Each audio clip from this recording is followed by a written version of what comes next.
JN Ganesh ಅವರಿಗೆ ಸಚಿವ ಸ್ಥಾನ ದೊರೆಯಲಿ ಎಂದು ವಿಶೇಷ ಪ್ರಾರ್ಥನೆ. ಕಂಪ್ಲಿ ತಾಲೂಕಿನ ಬೆಳಗೋಡು ಗ್ರಾಮದ ಕುಂಟಮ್ಮ ದೇವಿ ದೇವಸ್ಥಾನದಿಂದ ಶ್ರೀ ಆಂಜನೇಯ ದೇವಸ್ಥಾನದವರೆಗೆ ಗ್ರಾಮಸ್ಥರು ಪಾದಯಾತ್ರೆ ನಡೆಸಿ ದೇವರಿಗೆ 101 ತೆಂಗಿನಕಾಯಿಗಳನ್ನು ಸಮರ್ಪಿಸುವ ಮೂಲಕ ಕಂಪ್ಲಿ ಶಾಸಕ ಜೆಎನ್ ಗಣೇಶ್ ಅವರಿಗೆ ಸಚಿವ ಸ್ಥಾನ ದೊರೆಯಲಿ ಎಂದು ವಿಶೇಷ ಪ್ರಾರ್ಥನೆ ಸಲ್ಲಿಸಿದರು. ಈ ವೇಳೆ ಮಾತನಾಡಿದಂತ ಗ್ರಾಮಸ್ಥರು, ಕಂಪ್ಲಿ ಶಾಸಕ ಜೆಎನ್ ಗಣೇಶ್ ಅವರು ಕಂಪ್ಲಿ ವಿಧಾನಸಭಾ ಕ್ಷೇತ್ರದಷ್ಟೇ ಅಲ್ಲದೆ ಅಖಂಡ ಬಳ್ಳಾರಿ ಜಿಲ್ಲೆಯಲ್ಲಿ ಜನಪರ ಸೇವೆ ಹಾಗೂ ಅಭಿವೃದ್ಧಿ ಕೆಲಸಗಳ ಮೂಲಕ ತಮ್ಮದೇ ಆದ ಗುರುತನ್ನ ಮೂಡಿಸಿದ್ದಾರೆ. ಅದರಿಂದ ರಾಜ್ಯ ಸಚಿವ ಸಂಪುಟದಲ್ಲಿ ಅವರಿಗೆ ಸೂಕ್ತ ಸ್ಥಾನ ನೀಡಿ ರಾಜ್ಯದ ಅಭಿವೃದ್ಧಿಗೆ ಮತ್ತಷ್ಟು ಸೇವೆ ಸಲ್ಲಿಸಲು ಅವಕಾಶ ಕಲ್ಪಿಸಬೇಕೆಂದು ಮುಖ್ಯಮಂತ್ರಿ ಡಿಕೆ ಶಿವಕುಮಾರ್ ಅವರನ್ನು ಒತ್ತಾಯಿಸಿದರು. ಈ ಪಾದಯಾತ್ರೆ ಕಾರ್ಯಕ್ರಮದಲ್ಲಿ ಬೆಳಗೋಡು ಗ್ರಾಮದ ಮುಖಂಡರು, ಯುವಕರು, ಮಹಿಳೆಯರು ಭಾಗವಹಿಸಿದರು. ಕಂಪ್ಲಿ ಕ್ಷೇತ್ರದ ಜನಪ್ರಿಯ ಶಾಸಕರಾದ ಜೆಎನ್ ಗಣೇಶ್ ಸರ್ ಪರವಾಗಿ ಈ ದಿವಸ ನಂಬರ್ 5 ಬೆಳಗೋಡಹಾಳಿನಲ್ಲಿ ಶಾಸಕರ ಸಚಿವ ಸ್ಥಾನ ನೀಡಬೇಕಂತ ಡಿಕೆ ಶಿವಕುಮಾರ್ ಸರ್, ಮಾನ್ಯ ಮುಖ್ಯಮಂತ್ರಿಗಳಾದ ಡಿಕೆ ಶಿವಕುಮಾರ್ ಸರ್ ಹತ್ರ ಮನವಿ ಮಾಡಿಕೊಳ್ಳುತ್ತಾ ಈ ಬೆಳಗೋಡಹಾಳಿನ ಸರ್ವ ಜನ ಮತ್ತು ಎಲ್ಲ ಬೆಳಗೋಡಹಾಳಿನ ಸಾರ್ವಜನಿಕರೆಲ್ಲರೂ ಅವರ ಅಪೇಕ್ಷೆ ಮೇರೆಗೆ ಮುಂದಿನ ದಿನಗಳಲ್ಲಿ ಕಂಪ್ಲಿ ಅಭಿವೃದ್ಧಿಗಾಗಿ ಶ್ರಮಿಸಿದಂಥ ಜೆಎನ್ ಗಣೇಶ್ ಸರ್ಗೆ ಸಚಿವ ಸ್ಥಾನ ನೀಡಬೇಕಂತ ಬೆಳಗೋಡು ಆಳು ವತಿಯಿಂದ ಒತ್ತಾಯ ಮಾಡಿ ಅವರಿಗೆ ಕಳಕಳಿಯಿಂದ ಮಾನ್ಯ ಮುಖ್ಯಮಂತ್ರಿಗಳಾದ ಡಿಕೆ ಶಿವಕುಮಾರ್ಗೆ ಮತ್ತೊಮ್ಮೆ ಮಗದೊಮ್ಮೆ ಸಚಿವ ಸ್ಥಾನ ಶ್ರೀಮಾನ್ಯ ಜನಪ್ರಿಯ ಶಾಸಕರಾದ ಜೆಎನ್ ಗಣೇಶ್ ಸರ್ಗೆ ನೀಡಬೇಕಂತೇಳಿ ನಾವು ಬೆಳಗೋಡು ಆಳು ವತಿಯಿಂದ ಒತ್ತಾಯ ಮಾಡ್ತಿದ್ದೇವೆ ಅಂತೇಳಿ ಈ ಮೂಲಕ ಎಲ್ಲರ ಪರವಾಗಿ ಒತ್ತಾಯ ಮಾಡ್ತೀವಿ ಅಂತೇಳಿ ತಿಳಿಸಿ. ಜೆಎನ್ ಗಣೇಶ್ ಅಣ್ಣವರ ಶಾಸಕರು 2 ಸಾರಿ ಶಾಸಕರಾಗಿರ್ತಾರೆ. ಯಾಕಂದ್ರೆ ನಾವು ಬೆಳಗೋಡಾಳ್ ಗ್ರಾಮ ಒಂದೇ ಅಲ್ಲ, ನಮ್ಮ ಕಂಪ್ಲಿ ತಾಲೂಕಿನಿಂದ ಎಲ್ಲ ಗ್ರಾಮಗಳಲ್ಲಿ ಏನು ಹೇಳ್ತಿದ್ದಾರೆ, ನಮ್ಮ ಸಾಹೇಬರಿಗೆ ಸಚಿವ ಸ್ಥಾನ ಬೇಕೇ ಬೇಕು. ಯಾಕಂದ್ರೆ ಹಗಲು ರಾತ್ರಿ ಯಾರ ಗ್ರಾಮಗಳಲ್ಲಿ ಹಗಲು ರಾತ್ರಿ ಹೋಗಿ ಏನಾರು ಪ್ರಾಬ್ಲಮ್ಗಳು ಇಲ್ಲಿ ರಾತ್ರಿ ಫೋನ್ ಮಾಡಲಿ, 1 ತಾಸಿಗಲ್ಲ 2 ತಾಸಿಗೆ ಲೇಟ್ ಆದ್ರೂ ಕೂಡ ಫೋನ್ ಮಾಡಿ ಏನು ಪ್ರಾಬ್ಲಮ್ ಅಂತೇಳಿ ಕೇಳ್ತಾರೆ.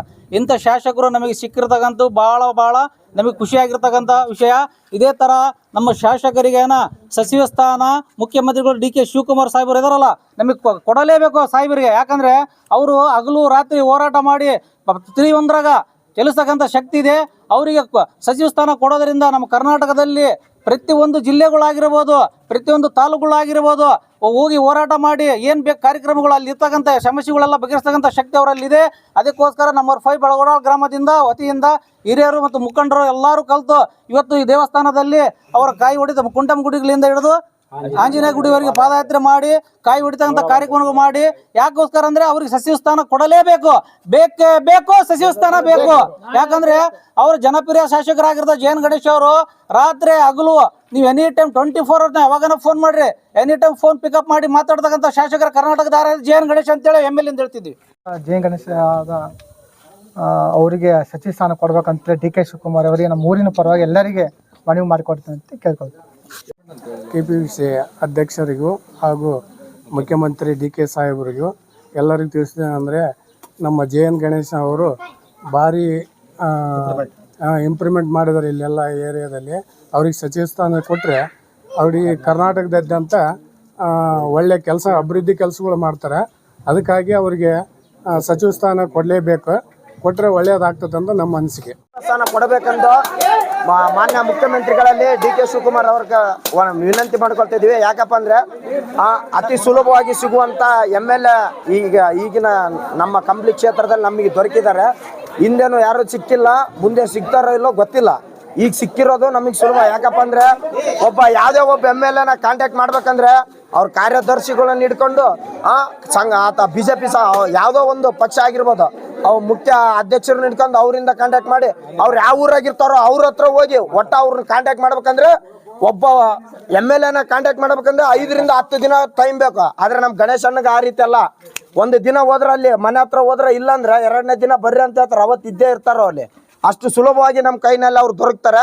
ಇಲ್ಲಿನ ನೀರಿನ ವ್ಯವಸ್ಥೆ ಆಗಿರ್ಬೋದು, ರಸ್ತೆ ವ್ಯವಸ್ಥೆ ಆಗಿರ್ಬೋದು, ಶಾಲಾ ಕಾಲೇಜ್ಗಳಿಗೆ ಆಗಿರ್ಬೋದು, ಊರುಗಳಿಗೆ ಪ್ರತಿಯೊಂದು ಊರುಗಳಿಗೂ ಹೋಗುವಂತ ಬಸ್ಗಳ ವ್ಯವಸ್ಥೆ ಆಗಿರ್ಬೋದು, ಎಲ್ಲವನ್ನೂ ಸರಿಯಾದ ಸಮಯಕ್ಕೆ ಸರಿಯಾದ ರೀತಿಯಲ್ಲಿ ಕಲ್ಪಿಸಿಕೊಟ್ಟು, ಮತ್ತೆ ಯಾವುದೇ ಒಂದು ವ್ಯಕ್ತಿಗೆ ಅನ್ಯಾಯ ಆದರೂ, ಯಾವುದೇ ಒಂದು ವಿದ್ಯಾರ್ಥಿಗೆ ಅನ್ಯಾಯ ಆದರೂ ತಾವು ಮುಂದೆ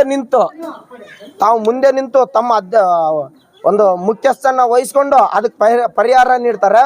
ಮತ್ತೆ ಒಬ್ಬ ವಿದ್ಯಾರ್ಥಿಗೆ ಏನೇ ಅನ್ಯಾಯ ಆಗಿದ್ರು ಮೋಸ ಆಗಿದ್ರು ಅದು ಯಾವ ರೀತಿನಲ್ಲಿ ಕ್ರಮ ಕೈಗೊಳ್ಬೇಕು ಆ ರೀತಿನಲ್ಲಿ ಕ್ರಮ ಕೈಗೊಂಡು ಆ ವಿದ್ಯಾಭ್ಯಾಸಕ್ಕೆ ಏನೇ ಪ್ರೋತ್ಸಾಹ ಬೇಕಂದ್ರು ತಮ್ಮ ಸ್ವಂತ ದುಡ್ಡಿಂದ ಖರ್ಚು ಮಾಡಿ ಆ ವಿದ್ಯಾರ್ಥಿಗೆ ಸಹಾಯ